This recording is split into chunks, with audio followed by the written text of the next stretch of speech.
Dunyoviy mashhur asar Yigit degan shundoq bo'lsa. Avtori Ehson Abdulquddus. Misr. 13-bob. Әтісі әттігенде бувай ішік бақарға Әл-Ихрам газетini әкелдірді. Bu onun tuncu qıtım işikten çıkmay turup gezet setivlişi edi. O İbrahim'nin kolga ilinğanlıq yoki etilib etilgenlik xəbri barmikin deb gezetke aldırap tinep köz yugurtdi. Onda xəbərini görmegenden keyin gezetini safaga taşlap qoyup işqi beriş tayyorligini qildi. Dalan öyge Momaydan başqala arqa-arqadan kirib, bovayga sezdirmay gezetini körüp chiqdi. Naval gezetning musbat xəbəri besilgan yerga kelganda ismliklarni o'qishga boshladi. Ammo o'qib tugatmasdilla ixtiyorsiz tini jug'uldab ketdi. Goya bir shumliqni xiyolidan chiqarib etmoqchi bo'lgandek gezetni tashlab qo'ydi. Bovay ishqi mangdi. Muhit maktabiga ketdi. Uyning hamma derazalari ochildi. Uy tozalash boshlandi. Gelemni tozalashga ishik baqar Ali tog'ini chaqirishdi. Ular xuddi uyda yot odamning yo'qligiga isbot bergizmoqchi bo'lgandek Ali tog'ini u uydan bu uyga ishqa buyurishdi.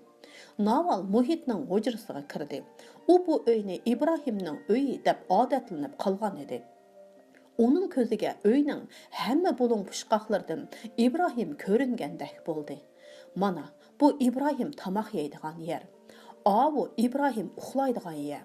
Onunğa İbrahim noyda yaqin yerda turgandek bilindi. Naval xuddi İbrahim o'ziga tikilib turgandek uy ichida u yoqdan bu yoqqa mangdi. O ishkapni içip İbrahim kiygan shim bilan ko'nglakni ko'rdi. İbrahim harbiycha kiyimni kiygandan keyin bularni selib qo'ygan edi. Naval goya İbrahimni quchoqlashga intilgandek ko'nglakni darhol qo'liga oldi. Yana bir chetga qo'yib shimni chiroyli qatlab ishkapdagi kiyim osqushqa ilib qo'ydi. Arqadanlar İbrahimning kiyimlarini yuyup, dazmollab, öz kiyimleri bilan saqlash niyatida ko'nglakni hujrasiga ochiqib, ishkabiga selib qo'ydi. Soat 12larda uyni tozalab bo'lishdi.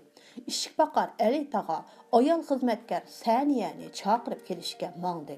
Derizalar parqirab, hamma narsalar ratlandi. Soat 1ga yaqin ishik qo'ng'iroqi jiringladi. Naval berib ishikni ochdi. Abdulhamdi aldirash kirib keldi va Navalga qarabmi qo'ymay "Assalomu alaykum" dedi. "Va alaykum assalom." Naval uni masxara qilgandek kulib javob berdi. Abdulhamdi Navalga qaramasdan nihoyatda muhim xabar akelgandek ishkiri mangdi. Naval Abdulhamdi İbrahimning ketganini anglasa qandoq bo'lib ketar deganlarni xiyol qilg'ach oshxonaga kirdi. Abdulhamdiga koridorda Samiya uchirdi. O uy ichilik kiyimida edi. Abdulhamdi uning bilan salomlashmayla so'radi. "İbrahim nima qilyapti?" U shundoq debla Samiyaning yenidan o'tib, İbrahim yotgan Muhitning hujrasiga mangdi. "U chiqib ketdi", dedi Samiya.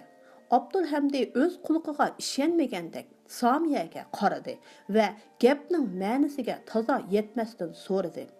"Nima da'vatsiz?" Samiya uningga alam va o'chinish bilan qarab, tasalli bergandek noyatda past ovozda "İbrahim ketdi, bu uydan ketdi", dedi. Abdulhamdining ko'zlari chaqchib ketdi. U gapni aniq uqib, tengirqab qoldi. Ammo shu hamon quvliqi va hamma ishni yomon tarafga o'ylaydigan gumonxo'rligi bilan o'zini aldab ketishganligini sezib oldida xuddi yaralangan yirtqichdek hurkirdi. "Chiqib ketdi? Nemishqa chiqib ketdi? Shundoqmi gap bo'lamdi?" U shundoq dedi-da Muhitning hujrasiga yugurdi. Ishikni kuch bilan ittirib ochdi-da uy ichiga ko'z yugurtdi. Uning mangzi titrab, burun to'shiklari lipildab ketdi. "U nega ketdi? Aytinglar-chi, u zodi nega ketdi?" dedi Abdulhamdi titrak ovozda. Samiya uning varqirishidan qo'rqib sarosimiga tushdi. "Bilmayman, azbiroyi xudo, men bilmayman." Abdulhamdining ovozi borgancha kuchayib, oxiri vaqirashga boshladi. "Albatta, siz bilmaysiz, boshqalar bilmaydi. Men dud. Endi sizlar meni zanglik qilinglar. Bo'ldi bas. Qani, Abdulhamdi apandi, marhamat. Boshqa amal qiling. bu yerda siz oladigan qiz yo'q, pulmi yo'q. Xap, qarab turinglar. Qasam qilamanki, hammangning ko'rguligini ko'rsataman. Buni o'zinglar tilab topdinglar. Mendan ko'rmanglar. Dadanglardan ko'ringlar. U meni qo'ldirlatmoqchi bo'pti. Men undaq oson oldinadigan, o'ng'ay bo'zak bo'ladigan odam emas. Sizlarga endi tinchlik yo'q. U shundaq deginicha ishga qarab mangdi. Abdulhamdi. Samiya uning kaynidan vaqirab qoldi. Abdulhamdi kayniga qarabmi qo'ymay chiqib ketdi. Samiya darhol hujrasiga qaytib kirdi-da, ishkopdan ko'nglikini elib, aynakka qaramasdan almashtirishga boshladi. U ha deb Abdulhamdi deb pichirlaydi. Uning shu topda kallasi ishlamaydi, nima qilarini bilmaydi. Mengisida faqat Abdulhamdining 2 kunning oldida aytgan Ibrohimni soqchiga ma'lum qilaman degan gapilar bor edi. U ko'nglikini, paypiqini, oyqini kiydi. Chashlarini tarimasdan somkasini elibla mangdi. Uningga opsi uchrab so'radi. Abdulhamdi nimaga vaqiraydi? Samiya opsiga javob bermay ishga qarab yugurdi. Naval uning orqasidan varqiradi. Samiya, nega borasan? Samiya opsig'imi javob bermay eshikdan o'qdek chiqib ketdi. Naval uning orqasidan chiqib palampaydan tushdi va ketayotgan Samiyaga vaqirdi. Samiya, to'xtab tur, menmi billa boray? Samiya Navalning varqirgan ovozini anglamadi. Ko'chaga chiqib, ansiz ko'zlari bilan atrofga qarab, Abdulhamdini izladi. Abdulhamdi ko'rinmaydi. Samiya jiz ko'chasiga qarab yugurdi. U qattiq sarosimaga tushgan edi. Hatto shamolda to'zib yuziga tushib qolgan chochlari ansizlik ichida vaqirgandek bilinadi. Samiya ko'nglida Abdulhamdi deb ketib boradi. U Abdulhamdini tepishim kerak deb o'ylaydi. Ammo uni topgandan keyin qanday qiladiganligini bilmaydi. Abdulhamdi Ibrohimni soqchiga ma'lum qilg'ilmoqdi. Uni to'sib olishim kerak degan bir xiyol uning kallasidan neri ketmaydi. Mundaq qilishi Ibrohimni, oilasini emas, balki Abdulhamdini qutuldirib olish, o'zini azoblamaydigan qilish, o'zining texi oshkorlamagan muhabbatini qutuldirib qilish, Abdulhamdining o'z qalbidagi obraziga nuqson yetkazmaslik uchun edi. Samiya Abdulhamdining askiliklari fosh bo'lib qolib, shirin umidlarining barbod bo'lishidan tashvishlanadi. Shundaqla bo'ladigan Abdulhamdining oshiqligi tufayli paydo bo'lgan ko'rangligi, oiladagilari oldidagi iftixorligi va mag'rurlikmi nalargadir yo'qolib ketadi. Shundaq emasmi? Abdulhamdi uningga oshiq beqaror edi. Qonidak chaplashib olgan edi. Samiya jiz ko'chasiga kelib, ansizlik bilan atrofga ko'z yugurtdi. Abdulhamdining ko'chaning qarshidagi bir tamaka do'koni oldida telefon berayotganligini ko'rib, yuragi jig'ida qildi. U soqchilarga Ibrohimni ma'lum qilib telefon berayotmagandi. Oxir Samiya o'zini tutolmay vaqirdi. Abdulhamdi xeyli yiroqda bo'lg'ach, uning vaqirganini anglamadi. Samiya uning yeniga bormoqchi bo'lib, yo'ldan o'tayotganda tramvay kelib qoldi-da, Samiya yo'lning o'ttirsida turib qoldi. Tramvay uningga bakmi uzundak, birer soatda oran o'tib bo'ladigandak bilinib ketdi. Tramvay o'tib ketdi. Abdulhamdi chiz maydoniga ketayotdi. Samiya uningga qarab yugurgan edi. Bir mashina uni besivatkili tas qoldi. Samiya qo'rqib tovlibatdi va bir velosipedga so'qilib ketgili qil qoldi. Qo'lidagi somkasini tushib ketdi. O somkasini elib, hozirgan holda hech nimaga parvo qilmay ko'chadan o'tib, Abdulhamdini qo'g'lab mangdi. Abdulhamdi maydon chetidagi kira mashinalari bekitiga berib, bir mashinaga chiqdi. Mashina minib Samiyaning oldidan o'tdi. Samiyaning yuragi qepidan chiqib ketgudek do'pildab so'qib ketdi. Abdulhamdi vaqirdi u. Abdulhamdi uning vaqirganini anglamadi bo'lg'ay. Burilibmi qaramadi. Samiya uning qapoqlari turilgan, chiroyi tatargan holda g'azabli ko'zlarini shopirga tikib o'ltirganligini ko'rdi. Samiya yugurib kira mashinasi bekitiga kelib, bir mashinaga chiqdi. Yig'ilib atgudak bo'lib shopirga avu ketayotgan mashinani qo'g'la, dedi. Mashina qo'zg'aldi. Samiya yalvurib ketdi. Tez, ustam, xudo haqqi, tezroq haydang. Şoför maşinini nayt tez haydab, mashinalar yo'lini kesib o'tayotgan odamlar orasidan g'o'yildab o'tib ketdi. Xenim, xotirjam bo'lsalar, uningga cho'qim yetishib olamiz. Hatto uning xo'ja aksiga yetishib olamiz. Bo'lmasa, men uchar şoför bo'lmay ketay, dedi şoför. Şoför shundoq deb qaqaqlab kulib ketdi va oldidagi mashinani qo'g'lab mandi. Samiya gangirgan holda o'ltiratdi. U o'zining qiliqidan hayron edi. Agar u o'ylab ish qilgan bo'lsa-da, hargiz bunday qilolmaydi. Bu Samiyaning tunji qatam opsining ruxsatisiz taloga chiqishi edi. Qayerga berishini bilmagashga, uydagilarga demagan edi. Samiya tunji qatam o'zi yolg'iz kira mashinasiga o'ltirgan edi. Ammo u o'zini mashinada emas, yugurib ketayotgandek his qiladi. Hosiraydi. Mashina derazasidan Abdulhamdi o'ltirgan mashinani izlab Samiyaning ko'zlari to'rdishib ketdi. Tez, xudo haqqi, ustam, tezroq haydang. Samiya xuddi qizitmasi o'rlab ketgan odam jo'ylagandek tez degan gapni takrorlaverdi. Mashina oxir oldidagi mashinaga yaqinlashdi. Sizga yetishib oldik, Husnayin ustam, deb vaqirdi shofir. Ikki mashina oldi-keyni minib Abbas ko'vrikidan, Ayni qasri ko'chasidan, Abidin maydonidan, Husayn Sultan ko'chasidan, Xalq darvozasi maydonidan o'tdi. Oldidagi mashina soqchi mahkamasining keyni ishkiga manganda, keynidagi mashina maydondan o'tib bo'lmagan edi. Shofir oldidagi mashinadan ko'z uzmay mashinasini u mashinaning yeniga opirib to'xtatib, "Husnayin ustam, yana yetishib oldim", dedi kulib. Samiya mashinadan tushmayla oldidagi mashinaga qaradi. Mashinada Abdulhamdi ko'rinmaydi. U oldirab tinab so'radi. U qani, bayasilining mashinalariga o'ltirgan odam nega ketdi? Birinchi mashinaning shofiri Samiyaga hayronlik bilan qarab, qo'li bilan soqchi mahkamasini ko'rsatdi. Binoga kirib ketdi. Samiya titragan qo'llari bilan mashinaning eshigini ochib, mashinadan tushdi-da, binoga qarab yugurdi. U o'ltirgan mashinaning shofiri qo'g'lab uningga yetishib oldi va Samiyani belikidan kapla qilib tutib, ochchig'i bilan "Xenim, pul bermamsiz?" dedi. Samiya uning qo'lidan yulqinib turib, "Meni saqlang, birdam turib turing", dedi. Shofir Samiyaning taralmagan chochlari, ansizlik chiqib turgan ko'zlari ustidagi ko'ngligiga qaradi. Ondan uning belikini qo'yib o'tib, oldini to'sdi. "Men saqlay olmayman. Ustam, bir yaxshilik qilsingizchi, men hozirla kelaman", deb yolvurdi Samiya. "Avval pulni berib o'ting. 18 jirs", dedi shofir to'ngluq bilan. Samiya yig'ilib o'tayla, dedi. U shofirning qo'rqinchli alpozini ko'rib, titrab turgan qo'llari bilan somkasini ochib, portmalini oqtirdi. Ushtum tut kallasiga kelgan bir xiyoldan ko'zlari chaqnab ketdi. U somkasini etib shofirga tangladi.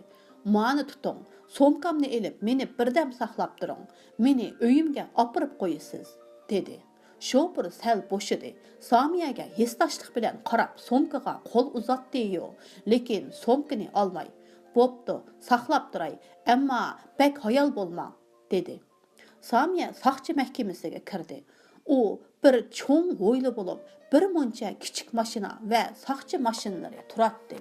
Samiya xuddi qaroqchilar uvusiga kirib qolgandek hodiqqan va orsalda bo'lgan holda mangdi. O'ylada yurgan shofir va odamlarning chiroyi uningga odam siyoqi yo'q, g'alati maxluqlardek ko'rinib, ko'zlari chakchib ketdi. Ichiga qo'rqinch tushdi.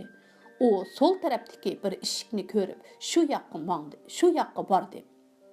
Palampaydan chiqib, xuddi Abdulhamdi uni saqlab turdigandek atrofga qaradi. Abdulhamdi ko'rinmaydi. Uning yenidan kishilar, soqchilar o'tib turardi, ammo uning bilan hech kimning kori bo'lmadi. Uning hodiqqan abdi, ansiz qarashlari hech kimning diqqatini qo'zg'amadi. Bir eshik yenida bir soqchi biri bilan paranglashib Samiya uning yeniga berib, titirgan holda murojaat qildi.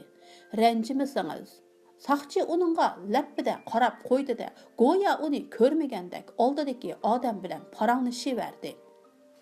Samiya onunğa texmo yaqinroq bordi. "Hocam, ranjimisiniz?" Saqchi hakavorlik bilan onunğa qarab so'radi. "Ha, nima ish?" Samiya umidlanib, "Malol kelmasa aytib bersangiz, siz egiz bo'y, zig'irrang kiyim kiygan odamning ichkiriga kirib ketganligini ko'rdingizmi?" Hocam qattini roslab, amaldorlarcha qiyofatda so'radi. "U apandining ismi nima?" Abdulhamdi Zohir darhol javob berdi Samiya. Saqchi saqilini silab, bu odamni eslayotgandek birdan o'yga patdi. Ondan, "U odam sizning nimingiz?" deb so'radi. "Bir navra akam." Saqchi delo aniqlayotgan taftish amaldorida talaffuz bilan so'radi. "Siz nemishqa bir navra akangizni bu yerdan izlaysiz?" Samiya yig'ilib etishga tasli qoldi. "U meni meshaga kelgin" degan. "Shundaqmi? Undaqda bo'pti. Siz uni ko'rdingizmi, hocam?" Samiya umidsizlangan holda so'radi. Saqchi gapmi qilmay birdan jim o'ltirib so'radi. "U qaramutoq, chashqan burut odammi?" "Ha, dal shu. U nega ketdi?" jiddiylashib so'radi Samiya. Saqchi udulidagi eshikni ko'rsatib, "Av uyga kirib ketdi. Uning bilan ko'rishsam bo'lamdi." "Bo'lmaydi." So'g'uq javob berdi Saqchi. "Nihoyatda muhim ish bor edi. Uning bilan ko'rishmasam zodi bo'lmaydi", dedi Samiya yolvorib. Saqchi saqilini silab so'radi. "Tanishtirishingiz bormi? Meni desingizlar biladi. Pashaga xabar qilsam bo'larmi?" dedi Saqchi o'z-o'ziga gap qilgandek. "Nima? Pasha? Siz uning o'ziga aytding. U pashaning oldida. Pasha degan cho'ng amaldor." Samiya sal terikib buyruq talaffuzda, "Bo'pti, pashoyingizga dang", dedi. Saqchi Samiyaga yana bir qarab qo'yib, o'rnidan oston turdi. "Bo'ladi, saqlab turing." Saqchi udulidagi uyga kirib ketdi. Samiya ishikka esilgan siyosiy boshqarma degan xat yozilgan taxtayni ko'rdi. Birozdan keyin Saqchi qaytib chiqib, takalluf bilan, "Qani, marhamat qiling", dedi. Samiyaning yuragi dupildab so'qib ketdi. U ikkilanish va hodiqish ichida mengib ancha cho'ng bo'lmagan uyga kirdi. Uy ichi tinch va salqin edi. Ikki ustal qo'yilgan. Birida bir saqchi amaldori, yana birida puhrachi kiyingan bir odam o'ltiratdi. Samiya tengirqab uyning o'ttirsida turib qoldi. Puhrachi kiyingan odam adab bilan so'radi. "O'ltiring xonim, nima ishingiz bor?" Samiya xatolik o'tkazib qo'ygan o'quvchidek yig'lamsirgan holda, "Abdulhamdi qani, men Abdulhamdini izlaydim", dedi. U odam oldidagi qog'ozga qarab qo'yib so'radi. "Siz Abdulhamdi Zohir apandini da'vatamsiz?" "To'g'ri, shu." Samiya xushal bo'lib ketdi. U boshliqning yeniga kirib ketdi. "Savob topasiz, menimi kirgizib-etsangiz-chi, men uning bilan hozirla ko'rishmasam bo'lmaydi", yolvordi Samiya. U odam Samiyaga sinchi nazarda qarab so'radi. "Siz taq bo'lib ketgan Samiya uning so'zini bo'lib etdi. "Men uning bir navra singlisi, oladigan qizi." U odam Samiyaning taqatsizlanib turgan aptiga, ansizlik chiqib turgan ko'zlariga yana bir qatam sinchi nazari bilan qaradi. Ondan ustaldagi taqiyasini sal yantoq qilib beshiga kiydi-da, iranchiklik bilan o'rnidan turib, "Bo'ladi, siz o'ltirib dam olib turing", dedi. Samiya u ko'rsatgan o'rindiqda o'ltirdi. Uning ko'zlari u odamga yelinish bilan tikilgan edi. U odam yondagi uyga kirib ketib, hayal o'tmay chiqdi va eshik tubida turibla, "Xonim, qani, marhamat", dedi. U eshikni ochib Samiyani kirgizib etdi. Ochchig'ida Abdulhamdiga hamma ish barbod bo'lgandek tuyuldi. Chunki u Ibrohim olqinimda deb cho'ng umidda yuratdi. Hozir bu umid ko'pikka aylandi. U tama qilib yurgan in'om yo'q bo'ldi. Samiyami qo'ldan ketdi. Endi Samiyani ololmaydi. Ular aldab qo'ydi. İbrahimni az degende 2 hafta turdu deb uni ishontirib etdi. Masxara qilindim, qo'ldirlatildim deb o'yladi u. Bu xiyollardan uning kallasi elishib ketdi. O'zini besib olib fikr qila olmadi. Ko'ziga hech narsa ko'rinmadi. Qattiq asabiylashdi. Bu oilani vayron qilib bo'lsa-mu, ozroq manfaat olg'ili bo'ladi-ku deb o'ylab, oldirab tinab ko'chaga chiqdi. Aldirab tinab ko'chaga chiqdi-da, siyosiy boshqarmaning boshlig'i Muhammad Humanbekka telefon berib, o'zida Ibrohimni tutadigan axborot borligini aytdi. Humanbek tez kelib men bilan ko'rishgin dedi. Abdulhamdi kira mashinasiga chiqdi. Yo'l bo'yi o'zining yo'q chiqqan planini o'ylab, Humanbekka nima deydiganligi to'g'risida o'ylanmadi. Açıq və ümidsizlikdən quyuq çaşları din turib, özünü qoyarğa yer tapalmay qaldı. O özünü aldığan adamlarning, tağısının, hamma ağaçsının, muhit və navalının, hətta Samiyaning chiroyini meyqida kulib turgan İbrahimni ko'rgandek bo'ldi da, g'azabi texmi o'rladi. O saqchi mahkamasining o'ylisiga kirganda ochiqini sal besib oldi da, o'zidan bu yerga nima qilg'ili keldim deb so'radi. Ammo texcha yonmagan ochig'i uni oldiga mang'uziverdi. U katib ishxonasiga kirdi. Katib uni boshliqni birdam saqlang degandilar nima deydiganligi to'g'risida o'ylandi. Shu an deydigan hech qanday gapi yo'qligini his qildi. Demisimi o İbrahimning nerede ekanligini bilmaydi. Saqchilarni boshlab borolmaydi. Balki muhit yoki tog'isi İbrahimning nerdeligini bilar. Ammo tog'isi bilan bir navri inisini saqchiga ma'lum qilishga ko'ngli qandoq unaydi. Uning ichi bir nima tilgandek etishib ketdi. Yo'q, u unda qilmaydi. Uning ichini etishtirgan narsa uni nurg'un ishlarni qilishdan to'sib turadi. Agar shu narsa bo'lmagan bo'lsa-di, u allaqachon millioner bo'lgan yoki bo'lmasa turmaga solangan bo'ladi. Uning shu narsaga o'z vijdoniga o'shlik keladi. Ammo uningga tang kelolmaydi. Abdulhamdi ba'zida uni bilmasga solatdi. Ammo u narsa halqiliq paytda, eng jiddiy paytda paydo bo'ladi. Bundaq chaqda Abdulhamdi uningga qarshilik ko'rsatolmay qoladi. Abdulhamdi saqchilarga İbrahimning surishtirib beqishini so'ragan ikki og'inisini pash qilsa, saqchilar ular orqali İbrahimni tepib olishi mumkin. Biroq saqchilar u ikki odamning ismini sen nereden bilding deb so'rashi mumkin. Agar İbrahimdan angladim desa, saqchilarning sen uni nerede ko'rding deyishi turganlar gap. Ammo u İbrahimni tog'amning uyida uchratganman deyolmaydi. Undaq desa, tog'isining oilasi vayron bo'ladi. Uning vijdoni İçini pichaqtilgandek ichtirayotgan narsa tog'isining oilasini vayron qilib etishga yo'l qo'ymaydi. Abdulhamdi o'zining bu yerga kelganligiga pushaymon qildi va Humanbek bilan ko'rishmayla qechib ketgisi keldi. Afsuski qocholmaydi. Qochsalar saqchilarni gumonlantirib qo'yatdi.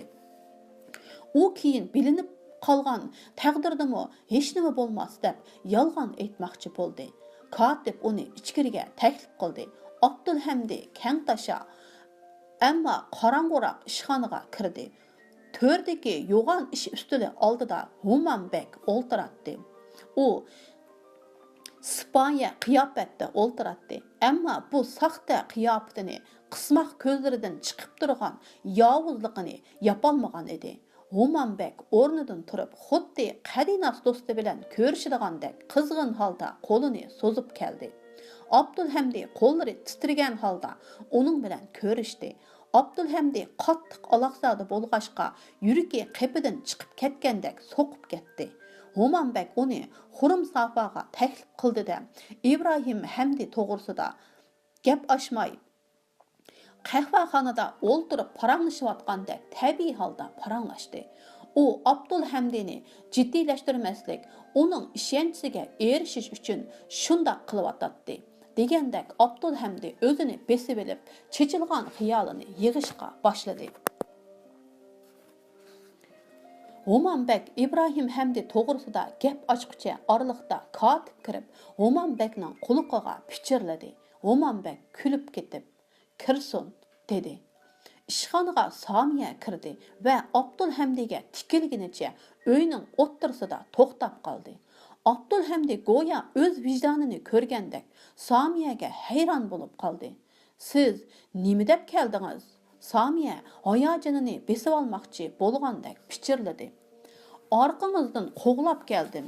Kim sizdek bo'lg'usi xonimini tashlab ketadi?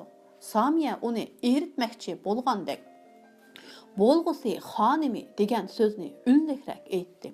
Homanbekning hiylagarlik chaqnab turgan ko'zlari ularning o'ttirsida cho'rgiladi. Keyin u o'rnidan turib adabli qiyofatda "Xanim, o'ltiring" dedi. Samiya Abdulhamdining yanidagi sofaga kelib o'ltirdi. Homanbek uzun o'rindiqqa o'ltirib so'radi. "Muborak bo'lsin.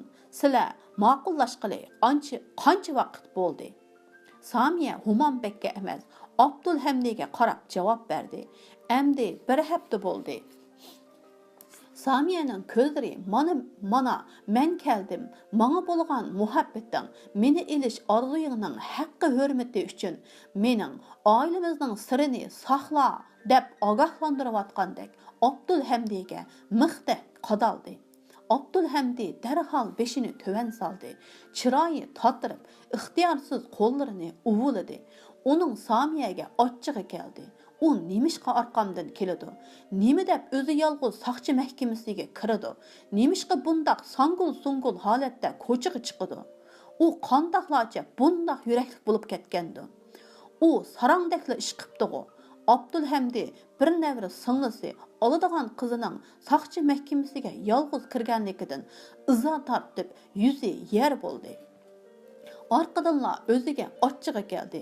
Samiyani mushunda qildirgan, ko'chada soqchi mahkamasida sazoyi qildirgan mengu. Bu yerga kirgizguncha soqchilarning uningga nima askiliklarni qilganligini kim biladi?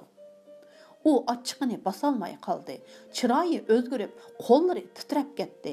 Homanbek bu 2 yoshning sirini bilib olmoqchi bo'lgandek rahimsizlik chiqib turgan ko'zlarini ikkisiga tikib o'ltiratdi. U sipoyilik bilan so'radi. "Biz boya so'zlashib, nega kelgan edik?" Abdulhamdi ochchig'ini ichiga sig'dira olmay qolgandek, shundaqla Homanbekning saxta sipoyiligidan to'ygandek o'ziga tikilib o'ltirgan Samiyaga qaramasdan chirqiroq ovozda: "Efendi, men sizga Abdurahim Shukri Pashani o'ltirgan İbrahim Hamdini ma'lum qilg'ili kelgan edim." Samiyaning so'zi uning so'zini bo'lib etdi. Abdulhamdi Homanbek Samiyaga lappida qaradi. Abdulhamdi Samiyaga "Jim o'ltir, gapimni bo'lma" degandek qilib, "Men bugun attigan uni Abbosiya ko'chasida ko'rdim" dedi. U gapini deb bo'lgandek jim bo'ldi. Samiyaga o'zining sirini oshkorlamaydiganligini bildirib qo'yganligidan ko'ngli amin topdi. Samiyami ko'ngli o'rniga tushgandek yenik tinib oldi. Homanbek Samiyaning chiroyidagi aks etgan bu ifodani ko'rib, mug'ambarlarcha hijiyib qo'yib so'rdi. "Keyinchi?"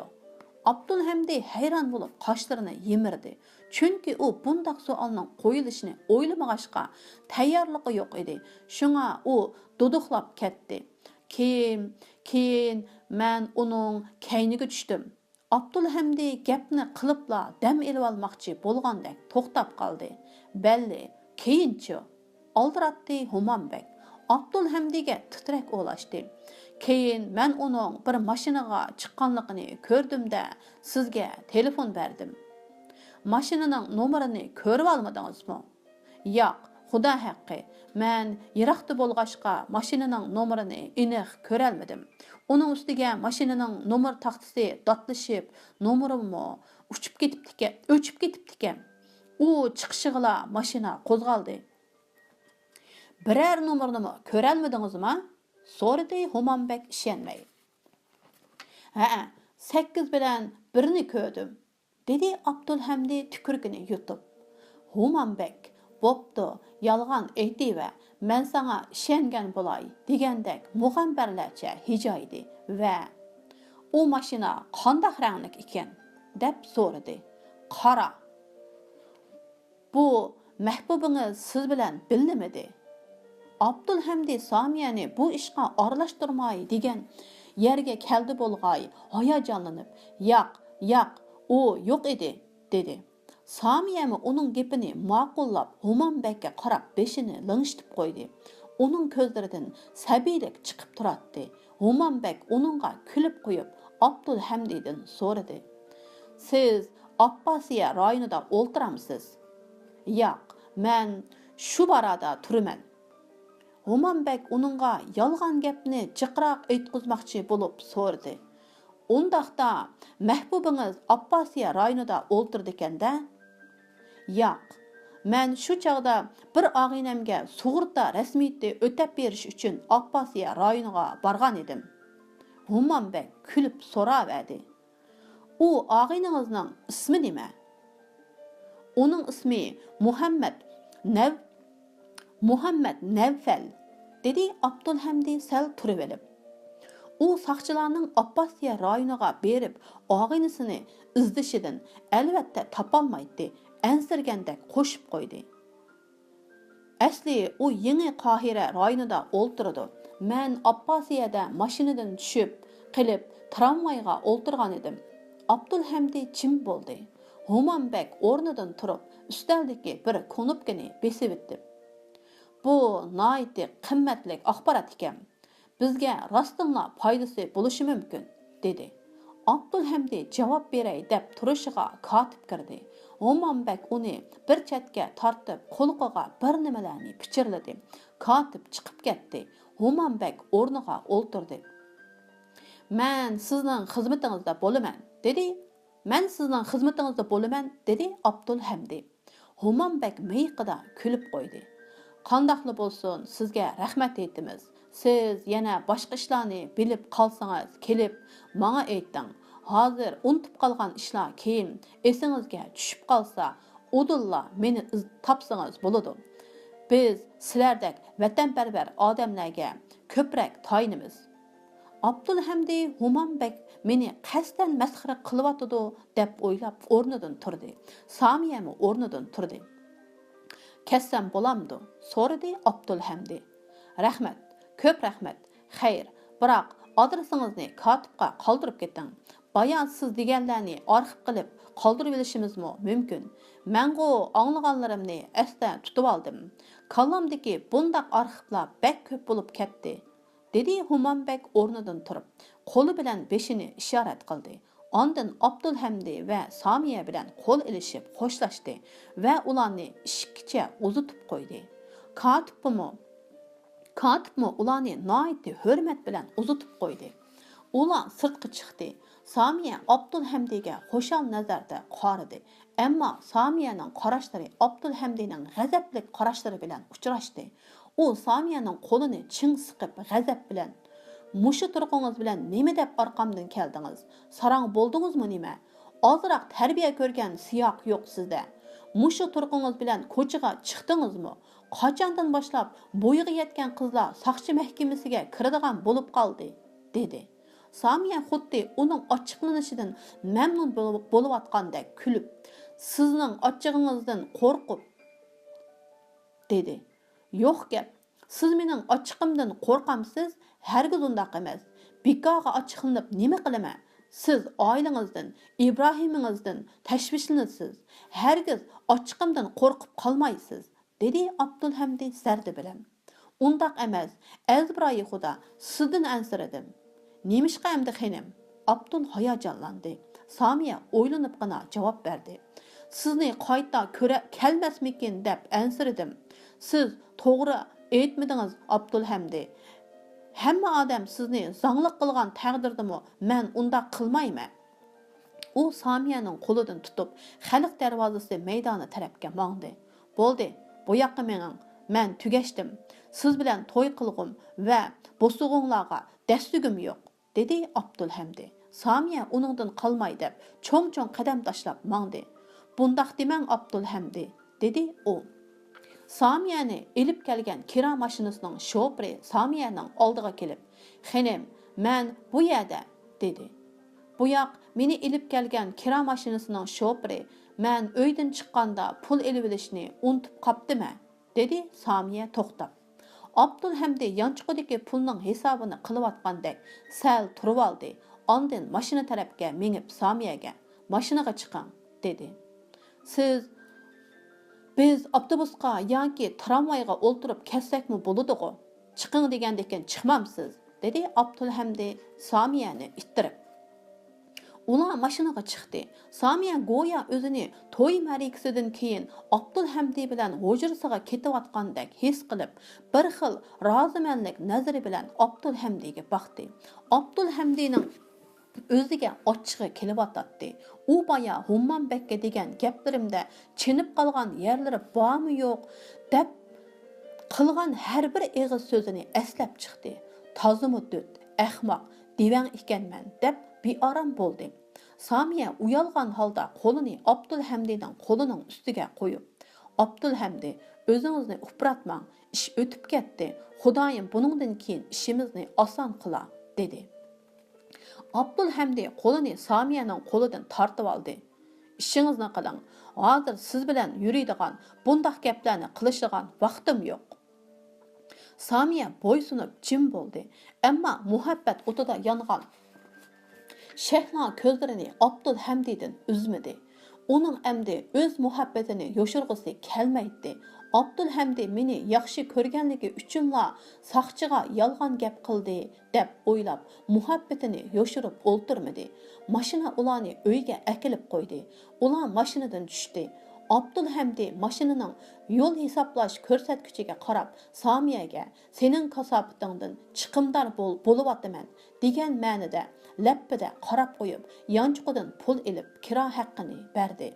"Shofir, rahmat" dedi-da mashinasini haydab ketdi. Somiya go'yo "Sen uchun jinim pida" degandek uningga qarab so'radi. "Men bilan uyga kirmamsiz?" "Yo'q." "Nega borganligimizni hech kimga demayman?" "Yaxshi", dedi Abdulhamdi Somiyaga qarabmi qo'ymay. "Endi qachon kelasiz?" so'radi Somiya yelinish bilan. "Bilmayman. Cho'qim keling, boshqalarga xotirjam bo'lsin." "Qarab baqay. Xo'sh, baxtli bo'ling." Abdulhamdi burilibla Jiz ko'chasiga mangdi. U orqasidan birining marab turganligini, endi o'zining saqchilarning nazorat obyekti bo'lib qolganligini sezmadi. 13-bob tugadi.